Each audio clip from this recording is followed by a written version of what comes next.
We may wonder whether all people with ADHD benefit from medications in terms of reduction of the severity of their problems related to ADHD, mainly in attention, hyperactivity, and impulsivity.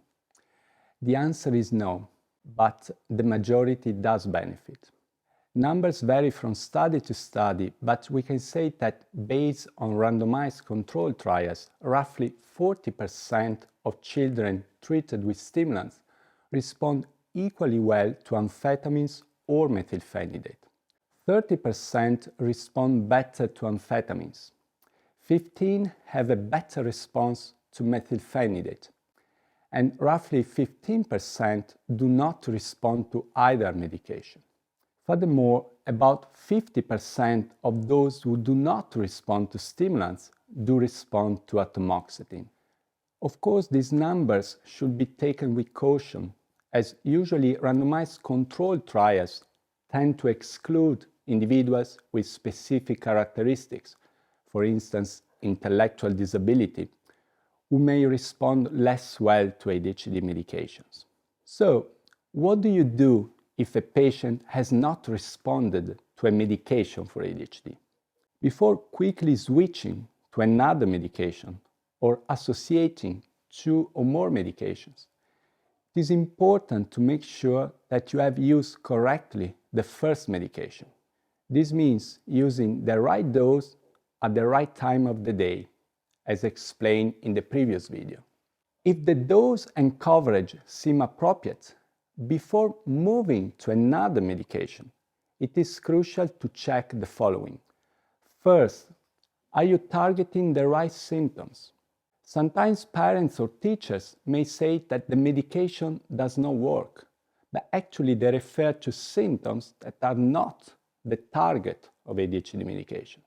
It is important to bear in mind that stimulants are in general highly efficacious or effective on the so-called core symptoms of ADHD, inattention, hyperactivity, impulsivity, but not necessarily on other problems, such as, for instance, oppositional behavior disorders or emotional dysregulation. Second, is the patient showing tolerance, which means not responding any longer to the usual dose of medication?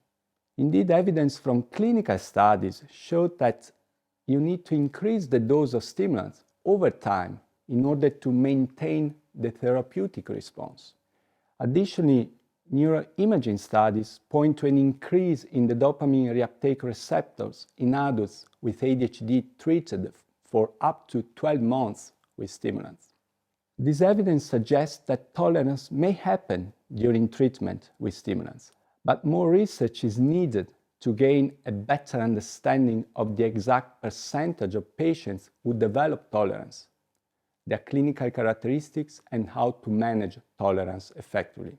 Some experts suggest that when tolerance happens, one should decrease the dose or temporarily stop the stimulant for a few weeks to overcome the tolerance issue, rather than keep on increasing the dose. Third, what else is going on in the patient's life, in the family life? A comprehensive formulation beyond diagnosis is really key here. So one should ask, is there any aggravating or precipitating factor, for instance, sexual abuse, and address this properly? Fourth, have you missed any comorbidity? Some comorbidities, for instance, autism spectrum disorder, are associated with lower chances of response. And finally, is the diagnosis correct?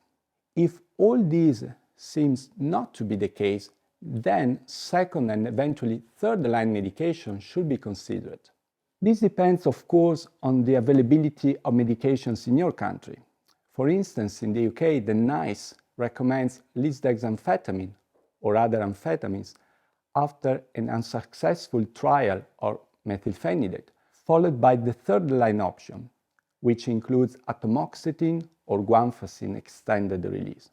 Non-licensed medication, such as bupropion, should probably be considered only by experts.